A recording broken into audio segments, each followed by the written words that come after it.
Is dining on your mom yummy, Mr. Jobless? That's how an interviewer, who I had unexpectedly run into at a fancy restaurant, mocked me. Just the other day, he had insulted me persistently during an interview. After graduating from university, I had spent time abroad, and this interviewer scorned me for not being in the United States, even labeling me as jobless. You're not doing him any favors by spoiling such a jobless guy, ma'am, said the interviewer, taking advantage of the fact that I didn't retort due to the upscale nature of the high-end restaurant. He even began lecturing my mother.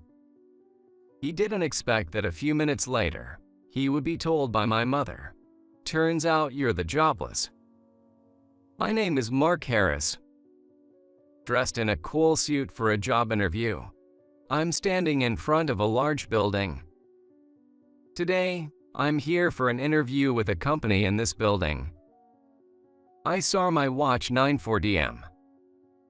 The interview is due to start at 10 o'clock. I arrived in front of the building 20 minutes early as planned, feeling a sense of satisfaction.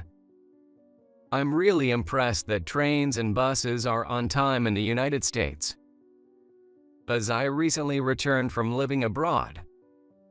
I left the United States 5 years ago, right after graduating from university. I enrolled in the economics department at my university, but not because I particularly wanted to study economics. I chose a university that was easy for me to commute from home. The only reason I ended up in the economics department there was because it was the one my grades allowed me to get into.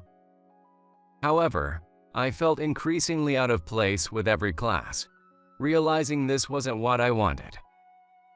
I had a dream, but somehow, I had given up on it as unachievable. So, I just drifted through university. That's when my mom got a job overseas. She was a career woman, always on the move, so her absence from home was nothing new. Ever since I was young, my mom was often away from home, but I never really felt lonely because my dad was always at home. In contrast to mother, my father is a writer. He seems to be a popular writer to some extent, but my father is extremely shy and has a hard time being in front of people. He hardly ever appeared in public, earning the nickname the Phantom Writer. Some even speculated the writer for real was a robot, denying his existence. By the way, since my father dislikes having his photo taken, the author's photo for his works is always a picture of the cactus he is growing. Despite their differences, my parents were inseparable. When my mom had to work overseas, my dad simply said that he needed to find his passport and pack their bags, indicating his easygoing decision to accompany her. My dad always boasts that his job can be done anywhere in the world, as long as he has an internet connection. My mom, understanding Dad's nature, said that she had known he'd say that and suggested him to renew his passport first. If it were overseas, honestly, I also wanted to go, so I raised my hand and told my mom to take me together. But she immediately rejected it, persuading me of the importance of graduating from university. And just like that, my dream of living overseas was shattered. Even after that, my mom continued to travel all over the world for work, and Dad always went with her. My parents left me and our home in the United States so that I could continue to live there, and they moved overseas at ease. Left alone in the family home, I was initially resentful but soon resolved to make my own way abroad. Somehow, I managed to graduate from university, and instead of finding a job, I spent time living abroad in France and Italy. During my time in France and Italy, I only worked day jobs and part-time, which makes me realize now that I virtually had no employment history. I don't know why, but belatedly, I couldn't help but feel a flicker of doubt, wondering if everything was going to be all right. With these anxieties in my heart, I reassured myself that everything would be fine because I'd passed the document screening. I then headed towards the company for the interview, once again encouraging myself. Mr. Harris, please come this way. I checked in at the reception and am guided to a conference room. This time, I'm interviewing with a reasonably large apparel company called Sakura Blooms. The company primarily focuses on products for women and has an overwhelmingly female workforce.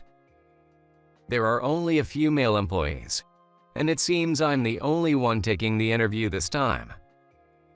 Was it because I was applying for a mid-career position? But the job posting said they were hiring 3 people. As my anxiety grew, the door of the conference room where I was suddenly opened with a click. Sorry to keep you waiting. Let's start the interview. The one who appeared was a man whose name tag said Carter. I was initially surprised by his attitude as he entered, but what shocked me even more was his appearance. A gray suit that you can easily find at a big box store. It was so wrinkled, I wondered how it could have been stored to get that way. Even without a close look, it was obvious the buttons were coming undone. And the tie, where on earth do they sell those? It was a strikingly bright fluorescent pink, with a cute illustration of a chick with large, eyelashed eyes right in the center. Where on earth do they sell such ties? Cart staring at his tie, he flashed a grin and said, "This tie. It's unique and stylish, isn't it?" I could only offer a polite smile. His hair was slicked down, either with too much wax, or perhaps he hadn't bathed since yesterday. There was a distinct lack of cleanliness about him. I was quite shocked by Carter's reaction. Then he looked at me and sighed. When I was suddenly asked, "You're a guy, right?" I could only reply with a hesitant yes, I am. I wondered if he mistook me for a woman. Do you understand that our brand primarily focuses on women's clothing, and still you applied for the job? Yes, of course.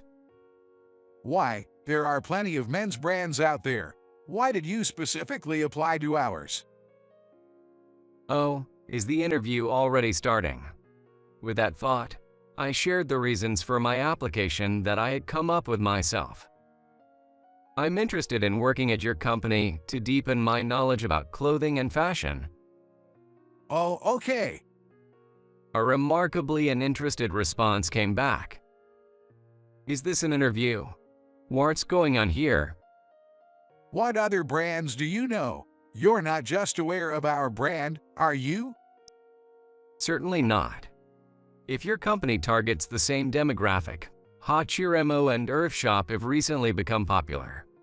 They offer products with a casual yet work-appropriate design, incorporating sophisticated colors and styles. If we target a slightly older age group, Ing is popular for its wide range of colors and ease of reuse. When I answered, Carter showed a momentary surprised expression. He had a look on his face as if he didn't expect I had been studying women's apparel brands. It's a job interview, so you should study for it. Well, you should be able to answer that much. Now, let's talk about your work history. What's your work history? Yes, I've been overseas until recently. I've experienced various jobs in France and Italy. Full-time positions. Your resume shows a blank in the work history section. Oh yes. I mainly worked part-time jobs. So, is this your first job interview then? Yes. This is my first job interview for a full-time position. When I answered honestly, Carter looked at me with complete disdain in his eyes. You were abroad, but you still end up as a part-timer. Were you just living off your parents' money? No, it's not like that. I had worked part-time jobs during my university years to save money for my overseas experience. You know, people who say they were mostly abroad are kind of loose compared to us Americans. It's a bit worrying. They might be doing their job with a lack of diligence, and I can't trust them. Well, I'm also an American, but And you, talking all high and mighty about having been abroad, but that's nothing to brag about. I've thought from your appearance that you're a bit weak, and lately there have been too many guys like you. Men should have a strong presence. and he starts eloquently describing his ideal image of a man. I've been listening, but it's starting to become a bit of a confusing conversation. What on earth am I being told? Besides, I hate to say it, but for a guy to actively pursue a company targeted at women, it seems like you have ulterior motives. If you have nothing like that, then prove it. Even if you tell me to prove it. How am I supposed to prove that? You're a guy working in a women's apparel company, aren't you? So, we're in the same boat, aren't we? I thought to myself. But before I could say anything, Carter chuckled and said, "What's the matter? Can't answer that." I realized it was hopeless. Even if I miraculously passed this interview, I couldn't work with someone like him. Feeling that way, I briefly said, "I've had enough. I don't want to answer anymore," and stood up. I turned my back to Carter and began walking towards the door of the room. What? Running away? That's what these overseas folks are like. He sneered at me with a smirk on his face. He was a typical unpleasant person. I wondered if he was trying to provoke me and make me react somehow. Even if I was overseas, I didn't expect to be treated like this. I can't work with someone so discriminatory and biased. I declined a job offer, I said, and left the meeting room. As I left, I could hear him still saying, "Young people these days are so arrogant." The next day, as anticipated, I received a rejected notification for the job. My first job interview in the United States had ended abruptly. A few days later, I found myself at my mother's favorite high-qualified restaurant.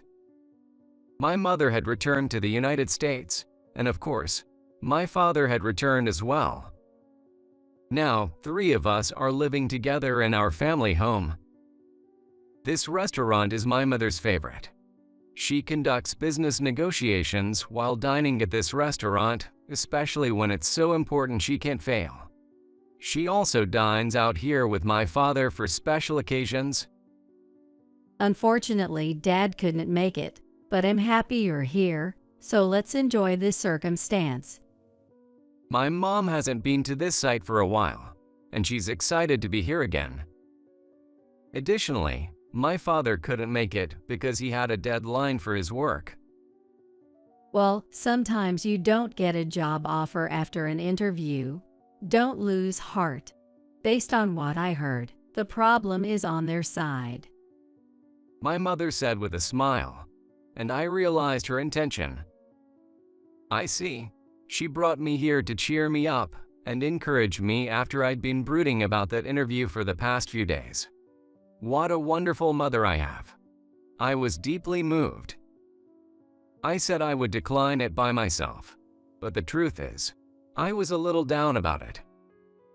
Fun time flies. I thoroughly enjoyed the prefix menu at the restaurant and the precious time with my mother. "It's on me, so go ahead and wait for a sec outside," my mother said. And as I followed her instructions and changed my shoes at the restaurant's entrance, I saw some people coming in. Among them, there was a person wearing a familiar tie. It was a tie with a glaring fluorescent pink background and a cute illustration of a chick with long eyelashes and big eyes in the center. I had seen that tie recently. Carter. Today, he's wearing a slightly more decent suit than the other day, but he still can't cover the wrinkles, you know. More than that, the tie is way too conspicuous and has an incredible presence. That chick even appeared in the dream of the day I interviewed. It's likely to come out again tonight. Then it seemed like Carter also noticed me. He said, well, isn't this Mark? the overseas returnee we interviewed the other day. What a coincidence, being able to come to such a nice place on a weekday. Overseas returnees indeed stand out, huh? Have you gotten missing American food? Did you remember how to munch on that? He was clearly picking a fight with me. That last part sounded like baby talk. Don't bother me. It's so annoying even just he remembers my name. As I was pondering what to say, my mom appeared and said, "Sorry for keeping you waiting, Mark. I got a souvenir for Dad. It took time a bit. Sorry about that." In her hand, she's holding a paper bag. This is probably the sushi from this restaurant. While I was eating, she said, "Dad is also a big fan of the sushi here.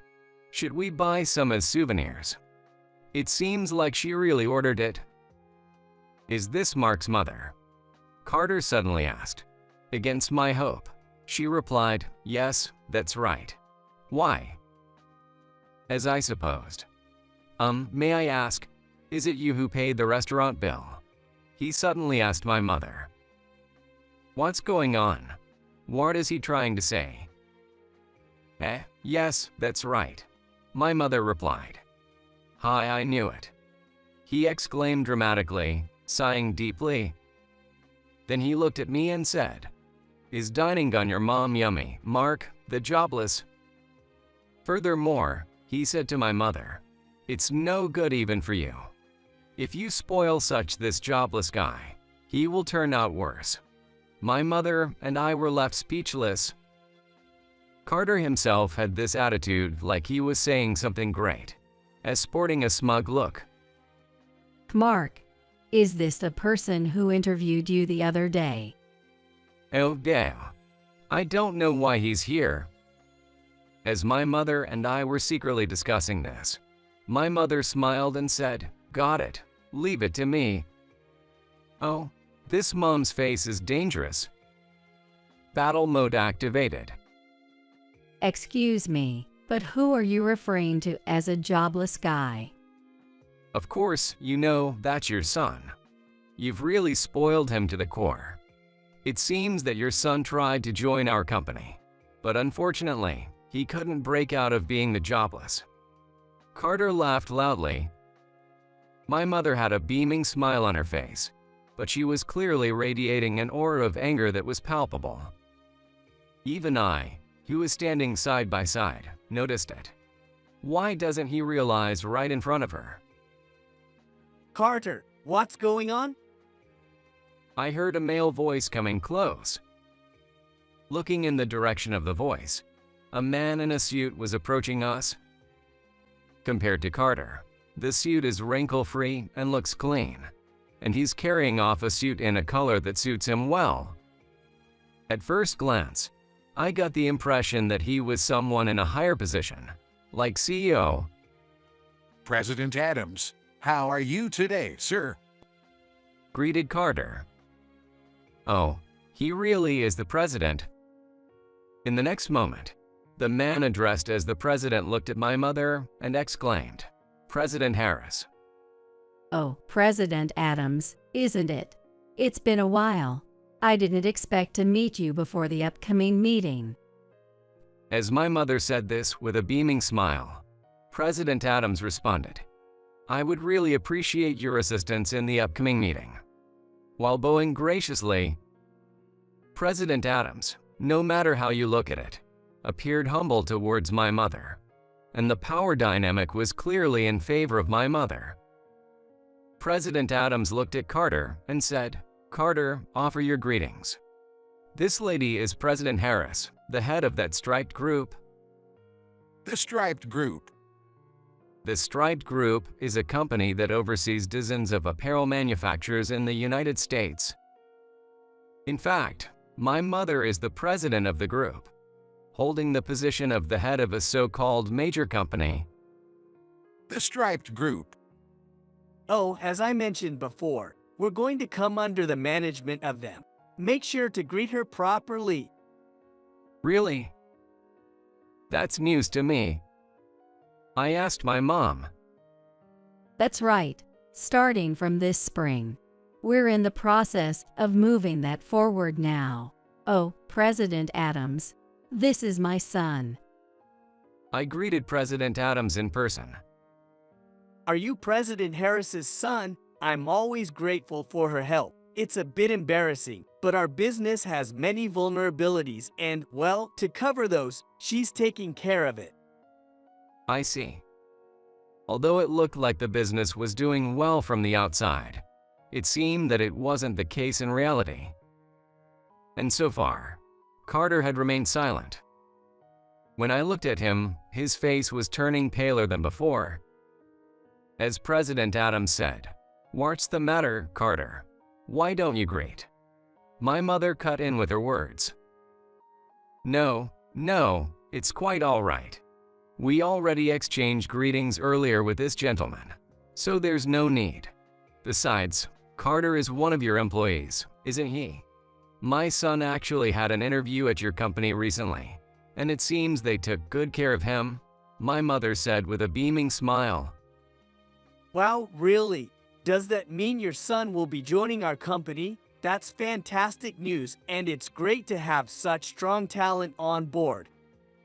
No. It seems my son actually declined the offer on his own. I only heard about it from him, but it seems he didn't quite meet the standards over there, according to the person who conducted the interview. Really? But your son's been overseas.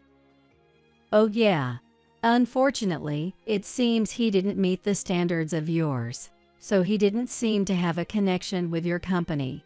During the interview, and even just now, the interviewer referred to my son as a jobless. What? Did our Carter really say something like that? Yes, well, it's true that my son is unemployed while he's job hunting, so he's somewhat like a jobless, but it's a bit much for someone to say that, and it makes me wonder about the company's future. When my mother deliberately said that, President Adams turned pale too and glared at Carter. Carter, how dare you? No, President Adams, this is... Carter seems to be trying to come up with an excuse, but his face is turning increasingly pale, and he's completely stumbling over his words, repeating, "It's not like what you think." If you're interviewed with that kind of attitude, I think no one would want to work. Here, I chimed in. I don't know how much President Adams is aware, but Sakura Blooms Inc. has a reputation, not in a good way, on the job information sites. Some reviews mentioned that there was a harsh interviewer, and even if you passed the interview, C in the HR department has been getting trashed in reviews. Also, the turnover rate was unusually high. That's why I was curious about what it was like. So I decided to try it out, and after that interview, I understood. Probably, they had been rejecting people in a similar manner all along, I guess. For the past few years, we've been short-handed in a way that's rarely seen. I always thought we had a shortage of manpower, but it seems it was because of him. I left all these things to Carter, so I didn't know anything about the situation. I'm terribly sorry for that. President Adams lowered his head towards me. Judging by his attitude, it seemed he really didn't know about the interview. He's not at fault. Even seeing President Adams in this situation, the Carter in question remained silent the whole time. President Adams is someone to look up to, so Carter, why don't you apologize too? Seeing the situation get out of hand, I couldn't help but speak up.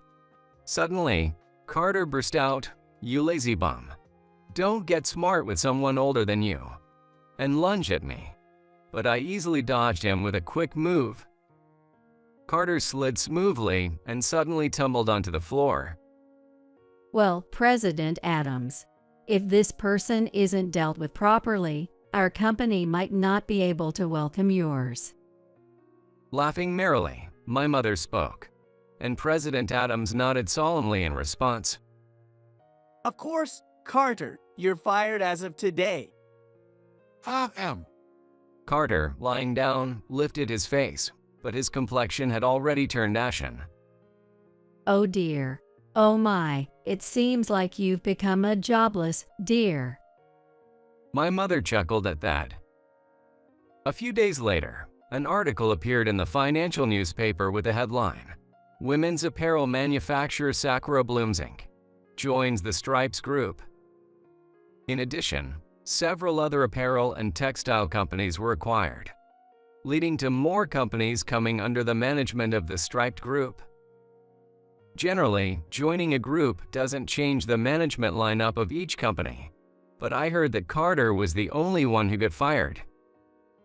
Apparently, the reason why Carter conducted interviews in such that manner was simply because he disliked anyone who seemed more competent or superior to himself. He wanted to fulfill the feeling of "I'm the one choosing here." President Adams really trusted Carter, so he left all personnel matters to him, only requiring retroactive reports. "I'll be more involved from now on," he said, reflecting on the situation. Afterward, I ended up joining my mother's company, the Striped Group, as an employee. However, I didn't give up on my own dream. In fact, I was more determined than ever to pursue my dream by working in this company, learning about clothing, and dealing with customers in the stores. A few more years passed, and I handed in my resignation to my mother, who was the president. "President Harris, I'd like to resign." When I said that firmly, my mother looked at me. Do you already have plans for the next one? "I want to pursue my own dream. I've made plans for it." Good. You should do what you love. Work hard, and I'll support you. With those words from my mother, I left the Striped Group. And then, I finally launched my dream brand called Kaliilo. I handled everything from design to sales by myself. In fact, during the 5 years I spent studying in France and Italy after graduating from university, I underwent training to become a designer. While studying at university's economics department, I had continued to think about clothing design on my own and even made clothes. However, I wanted to learn in a more formal setting, so right after graduating, I decided to go to France. Thanks to my mother's connections, I was introduced to world-renowned designers in both France and Italy, where I worked part-time and continued to study. The reason I had no work history was because of this background. I studied design in France for 3 years and Italy for 2 years each, gaining recognition from my respective mentors, and then returned to the United States. I cannot thank my mother enough. She had introduced me to my design mentors, and I'm also grateful to my father for allowing me to pursue my passion. Actually, I wanted to learn from another company before starting my own brand, so I applied to Sakura Blooms Inc. Now let's just forget about that. My knowledge of business from university turned out to be quite useful when I started my own brand. I realized that there were no wasted experiences in life. The concept of my brand is break down gender barriers. It's about wearing whatever you like regardless of gender. If a man wanted to wear a skirt, he should be able to, and women should be free to wear men's clothing. I embedded these ideas into my clothing designs. In line with this era, we plan to primarily use materials that consider SDGs and initially limited to online sales. In fact, I didn't have enough money to open a store. To my delight, my brand seemed to align with the current social climate, and I quickly gained attention. I received heartwarming comments from consumers like, "Thanks to Kaliilo, I've learned the joy of choosing the clothes I love, and I'm happy to have more options in clothing selection." Furthermore, after just 1 year, I was able to open a real store in a local shopping mall, and I could afford to hire employees. While it was a store in a rural area, more people came with the intention of buying my clothes, I was also fortunate enough to be featured in many fashion magazines, both domestically and internationally, which further boosted my brand's sales. Having established an apparel brand, my next dream was to participate in Paris Fashion Week. I have been to Paris Fashion Week just once when I was a child, accompanied by my mother. The memory of that moment is still vividly etched in my mind. Glamorous clothing, makeup, and models strutting confidently. And finally, the designer who greets us. It was a dazzling world. At that moment, following my gut's instinct, I decided that someday I would see models wearing my designs on that same runway. That was the moment when I first dreamed of becoming a designer. I continued working towards that goal, and a few years later, my brand was finally able to participate in Paris Fashion Week. In that glamorous moment, my excitement soared as I realized I could participate. I went wild, shouting, "Woohoo!" And the whole day, the employees at the main store had a blast together. Of course, the next day I had a hangover. I ended up spending busy days every day preparing for Paris Fashion Week, but I didn't mind it at all because I believed my dream would come true. Rather, the feeling of enjoyment was dominant. I was often caught up in preparations, even staying overnight at the store. My parents were worried, but more than that, they warmly watch over me. Finally, the day of Paris Fashion Week has arrived. The show was a great success, and my brand became internationally famous. I was called to the runway by a model who was wearing clothes from my brand. While walking and waving my hand, I heard someone shout, "Mark." When I turned toward the voice, I found my parents there. My mother was waving her hands enthusiastically with a big smile, while my father stood beside her, looking a bit embarrassed, waving his hand timidly. I was touched by my mom's appearance there. Moreover, my father, who rarely appears in public, had come all this way for me. The fact made me so happy that I couldn't help but tear up. I realized that I want to stand here again and again next year, the year after, and for the years to come. I think that would surely be worth repaying my parents. My parents raised me with respect, letting me pursue my passions. I owe it to my parents for who I am today. To tell the truth, at one point, I almost gave up on my dream of becoming a designer when heading off to university. But now I'm here as a designer, launching my own brand. I realized that if you don't give up and keep putting in effort, dreams will come true. I believe that looking at things with rigid, outdated values in today's world is not beneficial for anyone. For example, concepts like being manly or being womanly probably won't hold in the future. Incorporating and embracing diversity is what gives rise to the potential and growth that follows. I pledge in my heart to continue creating fashion that embraces diversity and incorporates various elements in the future.